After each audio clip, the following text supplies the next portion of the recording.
toda la atención internacional está puesta en Israel y en Gaza. Esta mañana se anunció que el gobierno israelí había aprobado el acuerdo con Hamás de manera de empezar lo más rápido posible el intercambio de prisioneros, el intercambio de rehenes por parte de Hamás, el intercambio de prisioneros legales en el caso de Israel, un proceso que en esta primera fase va a llevar 6 semanas, 42 días.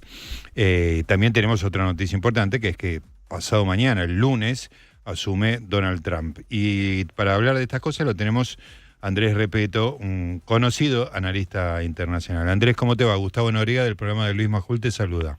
Gustavo, un placer hablar con vos. Feliz año. ¿Cómo te va? Igualmente para vos. Muchas gracias, Andrés. Bueno, ¿cómo evalúas la situación en Israel? ¿Cómo es el estado de cosas en este momento? Bueno, mira, primero me parece que la verdad que es una excelente noticia. No abundan las noticias positivas a nivel global, y después de 15 meses de guerra, pongámonos un poco en el lugar de nuestros compatriotas que tienen familiares secuestrados, sí, porque claro. hay muchos argentinos entre los rehenes.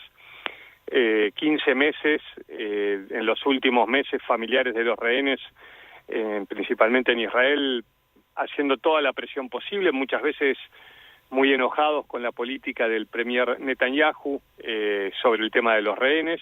Pasaron muchos meses, en esos meses muchos rehenes lamentablemente murieron, incluso algunos por soldados israelíes, ¿no? En un momento de que lograban escaparse, claro, fueron asesinados por soldados israelíes confundidos con terroristas del Hamás. Así que bueno, una situación compleja que Dios quiera este domingo empecemos a ver esa imagen, como no veíamos hace mucho, de los primeros 3, se está hablando, serían 3 mujeres israelíes liberadas, y del lado del Hamás 95 de sus prisioneros de las cárceles israelíes. Como vos le decías, hay todo un proceso. El gabinete de guerra israelí lo aprobó, ahora el Consejo de Ministros va a aprobarlo, eso seguramente puede pasar en cualquier momento, y a partir de eso, bueno, todo para que empiece a darse este proceso, que vos lo decías va a ser en 3 etapas, el primero de 42 días, con la liberación de 33 rehenes, y por lo menos 1.000 prisioneros palestinos de las cárceles israelíes. En el primero, van a estar liberados las mujeres, los niños y seguramente las personas que en peor estado de salud estén. Imaginémonos que claro, en estos 15 meses han estado bajo tierra en algún túnel. Sí, sí. Y en el segundo proceso, hombres, entre ellos si hay capturados soldados también, posiblemente quizás alguno de los cuerpos, porque se habla de 94 rehenes, pero bueno, se está reconociendo que 34 habrían muerto, así que bueno, son detalles que se irán conociendo en estos meses, y después seguramente en todas estas primeras semanas se va negociando sobre la segunda fase. La tercera es el comienzo de la reconstrucción de la Franja de Gaza, que se está hablando, de acuerdo a organismos internacionales, de 20 años para reconstruir Gaza y por lo menos $60.000 millones. Pero bueno, ahora la noticia es claro, en Israel, una gran expectativa, que no lo tengo que aclarar, es obvio, y en la Franja de Gaza, los civiles esperando el domingo para poder marchar no te diría a sus casas porque no quedó nada, pero al lugar donde tenían claro, sus casas, y bueno, y aparte de ahí todo un proceso, ¿no? Un proceso que por un lado es lo que había establecido Biden, que bueno, creo que por un montón de situaciones se da ahora. Trump obviamente se lo adjudica, posiblemente la presión de Trump debe haber generado un resultado. Quizás también esa presión tiene no que ver con la amenaza de que Gaza se iba a convertir en un infierno, porque ya lo es para los civiles. Claro. No estoy hablando de los terroristas, estoy hablando de los civiles. Siempre digo, ¿no, Gustavo? Acá no hay un dolor que mata al otro dolor. Estamos con civiles de un lado y del otro que han padecido lo peor de un conflicto militar, y segura la presión de lo impredecible de lo que pase cuando asuma Trump, claro, ha acelerado la situación de algo que venía negociándose hace muchos meses. Con lo cual no nos extrañe que de acá al domingo haya operaciones militares fuertes, como lo vimos cuando se había llegado a algún acuerdo entre el grupo terrorista Hezbollah y el ejército israelí. Antes del acuerdo se buscan dar diferentes golpes y bueno, y a partir de acá, bueno, un montón de interrogantes, ¿no? Si esto continúa en la Franja de Gaza y lo que empieza es el proceso del cese al fuego a una estabilidad de no guerra, no te estoy hablando de paz, de no guerra, bueno, a ver cómo es la reconstrucción, qué pasa con los civiles en la Franja de Gaza, qué pasa con el grupo terrorista Hamás, claro, y realmente va a seguir gobernando o administrando la Franja de Gaza, algo que Israel no quiere, pero que en la práctica, a pesar de toda la guerra, parece no haber podido destruir, digamos, que sea Hamás el que controla lo que pasa en Gaza, así que muchos frentes abiertos, y desde mi visión, en este contexto nuevo que el mundo vive hace unos años, de una nueva guerra mundial, creo que lo que pueda llegar a verse como un título de una paz en la Franja de Gaza o una situación de no guerra en el Líbano, con el Hezbollah y con Hamás, pueda desencadenar la posibilidad de un conflicto mucho mayor, que es con Irán en la mira. Ajá. Dicho sea de paso, no es casual que hoy, cuando son como dos puntas de un mismo hilo, ¿no?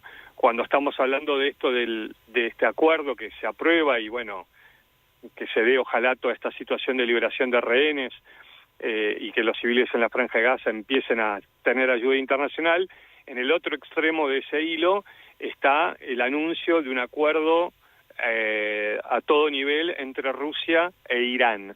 Irán es un país que ahora está en la guerra de Ucrania, necesita hoy un escudo protector ante la eventualidad de un ataque, estando ya muy débil por haber perdido los lazos con no los lazos, pero digamos el contacto y la ayuda fuerte que tenía con Hezbollah y eventualmente con Hamás. Así que digo, esto puede desencadenar otra situación en Medio Oriente.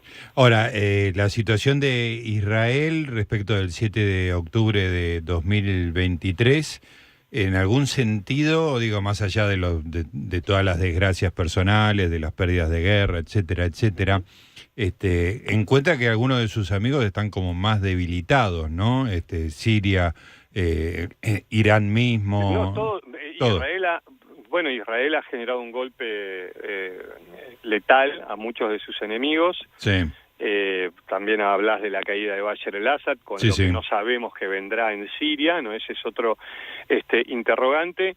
Y hablando del 7 de octubre, bueno, seguramente cuando empiece a tratar Israel de sanar las heridas de lo que fue el peor golpe desde el Holocausto, preguntarse qué falló el 7 de octubre, por qué se cumplieron las medidas de seguridad cuando todas las alarmas estaban sonando.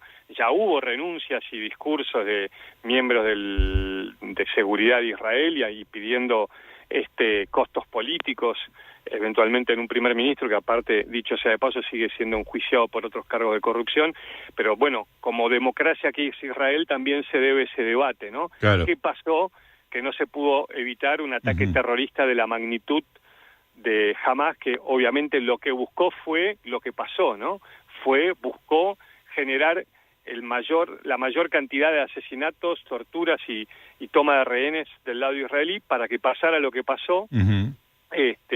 Y fíjate que qué poco le importa a Hamás los civiles en la Franja de Gaza, que lo que negocia es la liberación de más miembros de Hamás en cárceles israelíes, más allá de que llegue la ayuda a los civiles, ¿no? La verdad que el costo que han pagado los civiles en Gaza por lo que ha tomado, por la decisión que tomó Hamás, fue nunca antes vista. Mira, la revista Lancet está hablando de por lo menos 68.000 civiles muertos en la Franja de Gaza, y dicen que puede haber un 40% más debajo de los escombros. Entonces digo, acá claramente al que poco le importó los civiles fue al grupo terrorista Hamás, e Israel se tiene que hacer cargo de la responsabilidad también del costo de la guerra en cuanto a los civiles. Y por eso la justicia internacional ha generado fallos inéditos, como es la Corte Penal Internacional contra líderes políticos y militares en Israel, ¿no? Andrés, ¿qué expectativas tenés respecto de este segundo mandato de Trump, un mandato no consecutivo, sino interrumpido por un gobierno demócrata? Mira, la verdad es que el contexto, yo siempre digo, creo que si Mark Zuckerberg hizo esos anteojos para ver y escuchar y traducir, me parece que los anteojos que hay que ponerse es que estamos en un mundo en guerra, como te decía antes. Estamos en un debate en este momento en que no sabemos si Francia va a mandar soldados a Ucrania y que otros países de Europa. La verdad es que Trump es impredecible, ¿no? Posiblemente cuando asuma indulte a los que intentaron, a los que atacaron el asalto al Capitolio y buscaron claro. un golpe de Estado. Sí. La verdad que es un hombre impredecible. Imagínate que no asumió, ya dijo que podía invadir Groenlandia y eventualmente Canadá. Yo entiendo que dice mucho, después las cosas van y vienen. Acaba de hablar con el presidente chino Xi, y dijo que iba a muchas cosas iban a arreglarlas juntos. Mañana puede decir que está en guerra, es decir, en un mundo como el que estamos, lo que se necesita es liderazgo. Liderazgo no hay. Lo que asume es el presidente de la mayor potencia militar del planeta, es totalmente impredecible. Es un mundo muy diferente al que él dejó. El mundo que está, en el mundo que él tiene que liderar es un mundo en guerra, y la situación es muy compleja. Así que esto va a ser día a día. Ni me animo a decirte que va a pasar el 21. Mira, arranca el 20, el 21 ya empiezan las sorpresas seguramente. Bueno, Andrés, muchísimas gracias por este contacto y por tu análisis. Un abrazo grande y bueno, ojalá el domingo estemos viendo esas primeras imágenes que entre ellos se han liberado los argentinos.